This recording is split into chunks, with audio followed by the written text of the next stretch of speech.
Hello, and it's wonderful to be sitting here and talking to you, Abraham.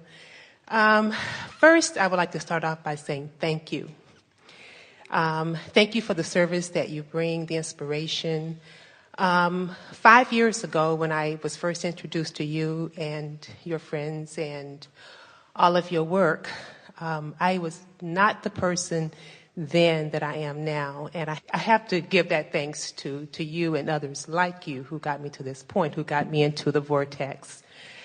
And to give you an example, emotionally, I was not where I am now. I was at a different vibrational level. So I've learned how to raise my vibration where I'm thinking more positive, and I'm doing a lot more creating for myself. When I was first introduced to you 5 years ago, I was over 400 pounds, and now I'm at my right size. So I've taken off over...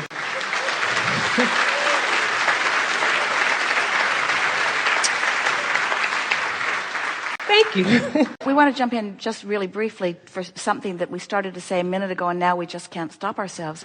That is that when you talked about raising your vibration, we wanted to say by letting go of what wasn't natural. And the releasing of the unwanted weight is the same thing. Letting go of resistance and letting go of unwanted, it's the same thing. It's different than people think. They think that they're deliberately going to where they want to be, but they've already gone there vibrationally. So it's the letting go of the resistance that then allows them to be. Yes. I just wanted to throw that in quickly. That's exactly where I am. A lot of other things have taken place. I'm definitely coming into my being, and I'm becoming a lot more relaxed about living the now. It's just amazing of where I was and where I am now, and I'm just looking forward to the journey that certainly is ahead of me. For 32 years, I've worked on a job that I think I was there because it financially supported me, and it was called, quote unquote, work. And now I'm feeling like I want to do what I really have a passion for. So in October, I am retiring, and I'm going to be starting to look at things that I really have a passion for and things that I really want to do. And one is I have this desire to help others because I've been there, done that in terms of the weight and being at a very low point and now at functioning at a different vibrational level. I'm interested in coaching, and I'm interested in counseling and helping others on a one-on-one to actually get to this space because it is absolutely wonderful. But there is one thing that I'm really having a challenge with, and that is with relationships. And I know that there are all sorts of relationships. For example, I knew that I didn't have a very good relationship with food, not a healthy relationship. I'm changing that around. I didn't have a good relationship with family members. Now I understand that what I was expecting from my family is not what they can give me. So I'm learning to now expand that and get it from others who look like my family and that I want to be in my life and in my vibration. But in terms of romantic relationships, I'm certainly still having an issue where I'm still having some challenges with that. And I came here with the intention that I want to ask you, I know that it's possible, but I can't seem to put together the right thoughts, the right formula for attracting that right soulmate or that mate for myself that I would like to have as a companion. And I wanted to just ask you and your friends about that. It's interesting because in your question that you put to us are the words that are the answer, because people are looking for love in all the wrong places, and what you're actually looking for is the mating with your soul. In other words, as you speak of your family who can't give you what you want from a family, so you've replaced them with other people who are sort of filling the role of that family that can't seem to fill its own role. We want to say that's a little screwy because there is a version of them in your vortex that when you come into alignment with, their current behavior will not be important, and then those that match that come to you, and that's what's been happening.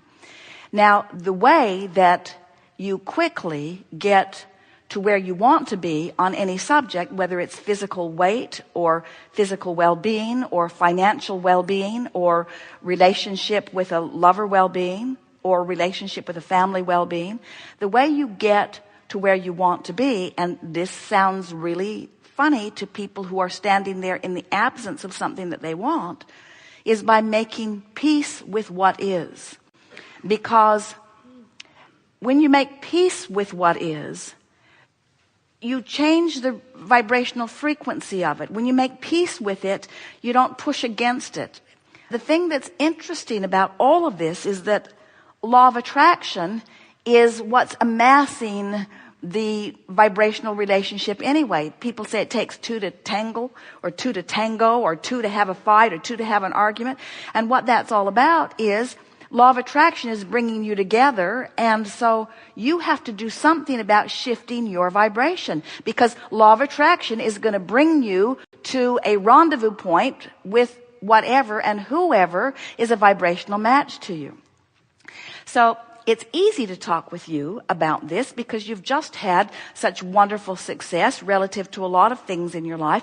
We just want to point out to you that as you say, well, this one was almost right, but this was missing and this was missing, you activate those unwanted things which make you a mismatch to the perfect partner. So making peace with where you are means not trying to rush it, giving it time, accepting that the perfect partner is there, and most of all, looking for the positive aspects in what is, which means enjoy your singularity or enjoy the occasional interaction that you have with people. When you have the occasional interaction, really emphasize in your own mind the positive aspects of it. You see, if a person comes into your experience and you're making that checklist comparison, then you're activating what's missing, which is holding you apart from what's wanted. In other words, it's like Esther attracting clumsy furniture delivery people. In other words, you cannot get there from there. You have to make peace with what is. And making peace with it means you have to deactivate the opposing vibration that you've got going on. We were explaining to a woman one day, she was talking about her ex-husband. And we were talking to her about making lists of positive aspects about him. She said, "Oh, Abraham, you misunderstood me. I don't want to get back together with him. I don't even want to have lunch with him." And we said, we're not trying to get you back together with him. We're trying to get you back together with you.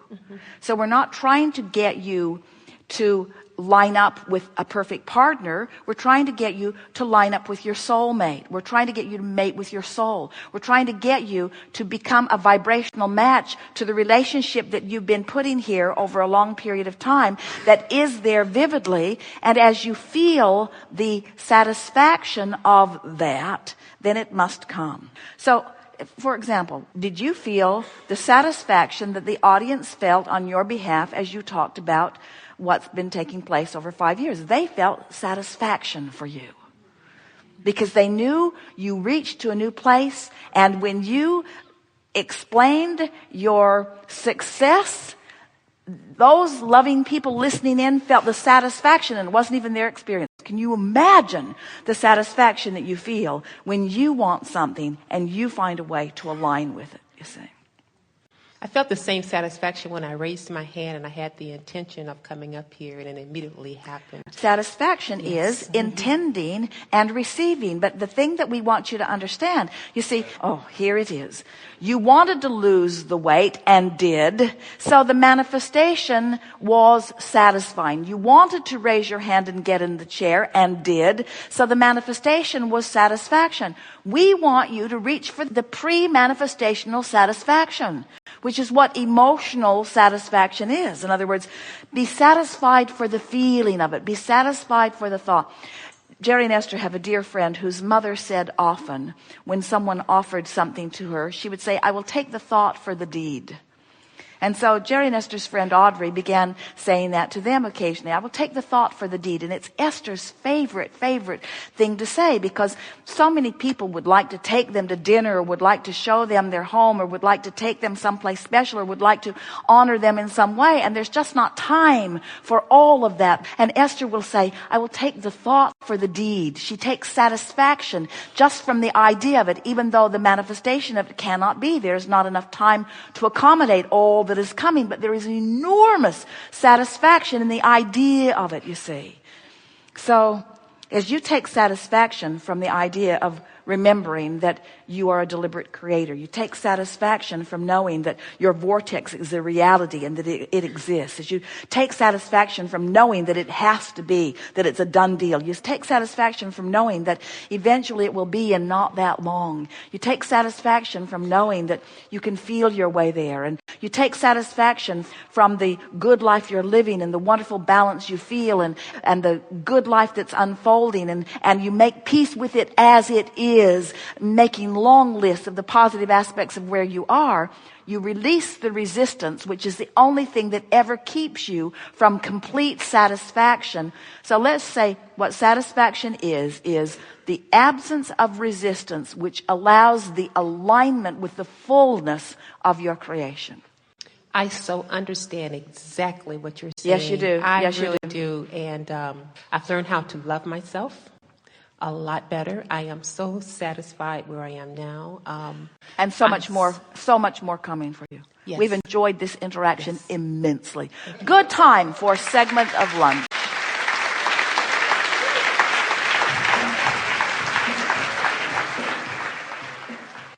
Have we convinced you that you are vibrational beings? Do you believe that we are vibration? Do you believe that this time-space reality inspires vibrational expansion? Do you believe that everything that you see in terms of manifestation was a vibrational reality first? Do you believe that this planet came into being because it was visualized? Do you believe that you are a vibrational interpreter, and that what you see and hear and smell and taste and touch and so on is your interpretation of vibration? Do you believe that what you see in your dreams are indicators of your vibration? Do you believe that your dreams are reality? Well, they're not really reality, but they're a sort of reality. They come from somewhere. In the same way that you see that your dream is something that is created by you, do you understand that your real life is something that's created by you? And does that make it easier for you to understand that this vortex is something that's created by you? And do you understand that in the same way that what is, in terms of the manifestation of your planet and its technology and your clothes and your body and your eyes and all the stuff that surrounds you, that it comes into seeable, smellable, hearable, tastable, touchable manifestation because enough attention to it has been given long enough that by law of attraction it must. It's evidence of vibration. Can you get that? And so therefore, does it follow that there is a vortex that is waiting for you, waiting to come into manifestational evidence, and that it could come sooner than later once you learn to align with it? Have we convinced you that if you could have less determination to dissect the realness of reality, and more soft willingness to feel the emotion of vibrational reality would become reality? That's all it takes to shift it. Esther couldn't find her gold pen. She looked everywhere. It was upsetting to her. She wanted this beautiful gold pen. She looked and looked and looked and looked. They moved to a new city. She thought, well, when I unpack everything, it will show up, but it didn't. She went through every pocketbook, every piece of clothing. The pen was lost. The pen was lost. The pen was lost. It was lost. It was lost. She could not find it. It was lost. She had lost the pen somewhere. That was the reality. The pen was not in her possession. She could not find it. She had searched every square inch of everything that she owned. The pen was lost. The reality was that it was lost. It was lost. And then one day, after she'd given up on the lost pen. She was looking for something else, and when she reached in the handbag, she came out with the pen. And it was so illogical because she had turned that handbag inside out. She had dumped it upside down. She had felt everywhere. But you cannot find something that defies what you believe. Your belief brings you the manifestation. In other words, manifestation follows belief. Manifestation follows expectation.